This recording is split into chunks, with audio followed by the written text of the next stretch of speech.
Guys, salam sejahtera. Terima kasih masih berada di channel ini.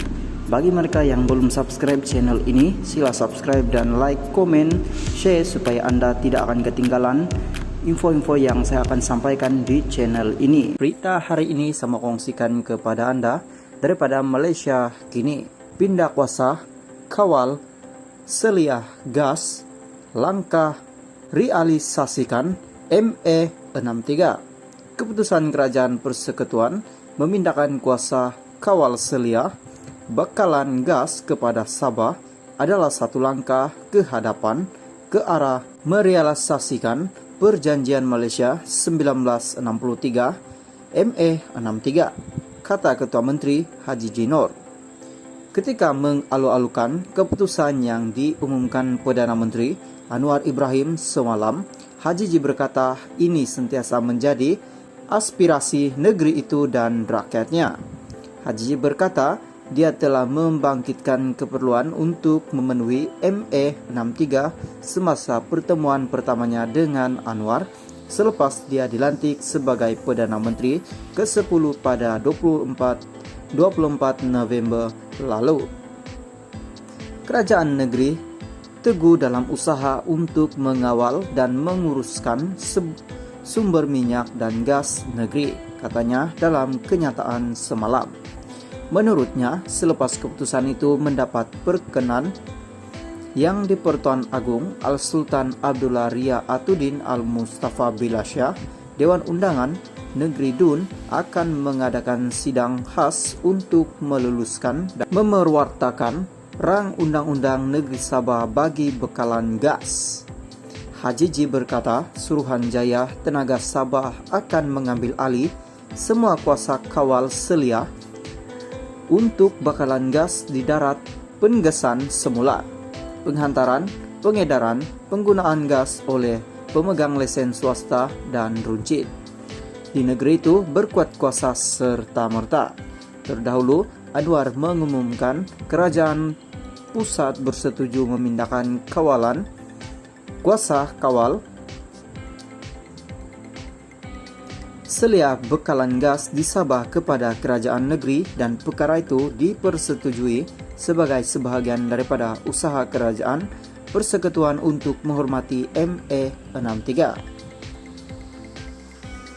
Guys, salam sejahtera. Terima kasih masih berada di channel ini. Bagi mereka yang belum subscribe channel ini, sila subscribe dan like, komen, share supaya Anda tidak akan ketinggalan info-info yang saya akan sampaikan di channel ini. Berita hari ini saya mau kongsikan kepada Anda daripada Berita Harian.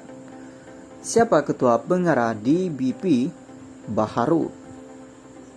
Kuala Lumpur, siapakah yang bakal menduduki kursi Ketua Pengarah Dewan Bahasa dan Pustakaan di BP susulan tamatnya kontrak Datuk Abang Salehuddin November lalu. Abang Salehuddin sebelum ini dilantik sebagai Ketua Pengarah di BP pada 2019 sebelum bersara wajib pada 15 Oktober 2021.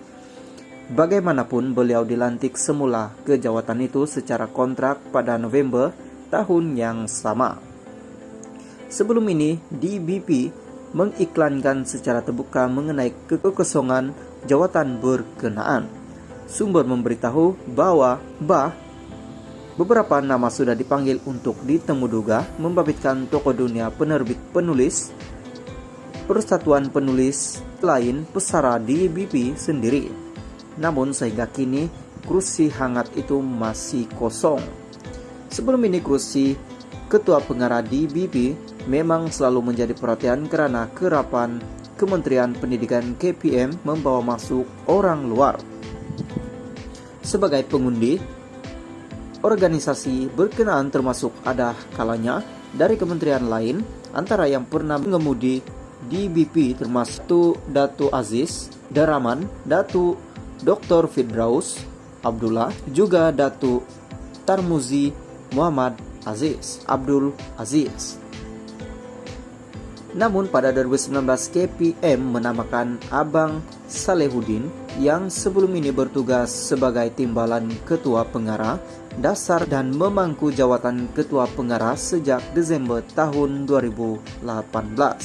Susulan kekosongan itu terdapat beberapa nama mula kedengaran dalam kalangan penggiat sastra dan budaya selain nama timbalan Ketua Pengarah Dasar DBP sendiri yaitu Muhammad Johari Hasan. Terdapat juga kabar angin mengenai kegiatan melobi oleh individu tertentu untuk mengisi kekosongan itu. Bagaimanapun sehingga kini jawatan itu masih kosong, malah sumber menyebut di BP ketika ini juga dalam usaha menyemak semula lantikan politik di dalam lembaga pengelolanya selari dengan arahan kerajaan. Sebelum ini, jemaah menteri memutuskan semua pengurusi dan ahli lembaga pengarah lantikan politik ditamatkan perhikmatan dengan serta-merta. Untuk rekod daripada 14 ahli lembaga pengelola di BP 10 adalah lantikan politik. Sementara itu bagi ketua satu persatuan penulis Johor PPG Amiruddin Al-Hanafiyah 57 berkata, pertama sekali beliau tidak melihat keperluan di BP membuat iklan kekosongan jawatan ketua pengarah. Hal ini disebabkan di BP adalah agensi kerajaan yang tertakluk dengan peraturan perkhidmatan awam. Jika iklan jawatan kosong ketua pengarah di BP dibenarkan, maka semua jawatan ketua pengarah dalam agensi kerajaan yang lain juga perlu diiklankan, katanya. Amiruddin berkata, sebagai agensi atau institusi, kerajaan pelantikan ketua pengarah juga sebaliknya terdiri daripada kaki tangan kerajaan. Lazimnya pelantikan jawatan tertinggi dalam agensi kerajaan adalah dalam bidang yang berkaitan. Justru dalam konteks DBP hendaklah mengikut kelaziman dalam perkhidmatan awam. Jadi untuk saya sebaiknya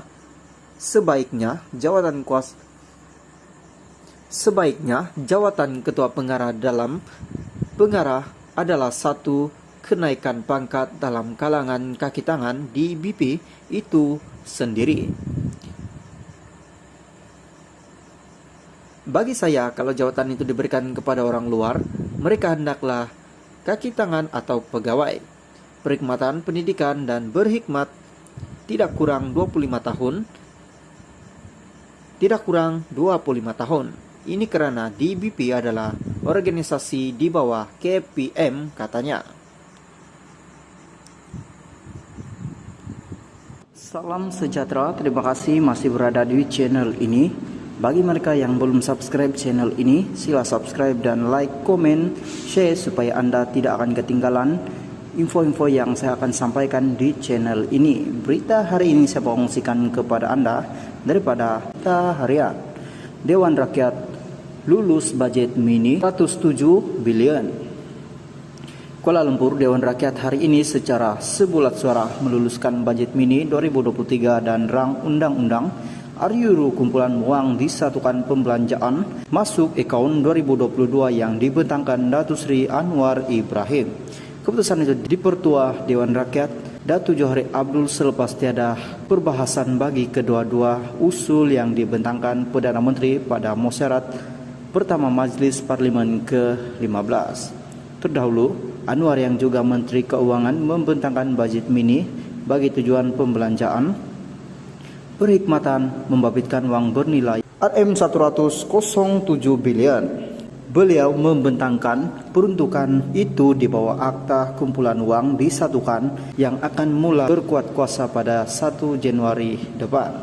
Akta berkenaan akan membenarkan pembelanjaan dikeluarkan imalumen penjawat awam. Bajet mini akan berkuat kuasa hingga bajet 2023 dibentang dan lulus di Parlimen.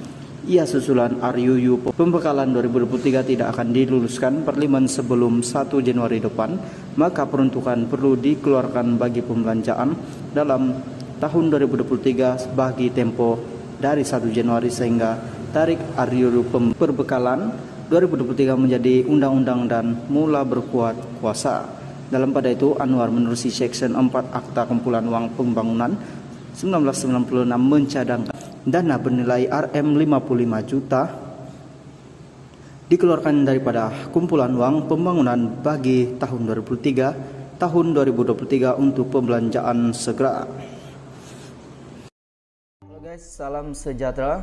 Terima kasih masih berada di channel ini, dan bagi mereka yang belum subscribe channel ini, sila subscribe, like, komen, dan share supaya Anda tidak akan ketinggalan info-info yang saya sampaikan di channel ini. Berita hari ini saya mau kongsikan kepada Anda daripada Sinar Harian. Warisan Gesa ME63 segera dimuktamadkan. Putrajaya, Presiden Parti Warisan Sabah, Warisan Datuk Seri Muhammad Safi Afdal menggesa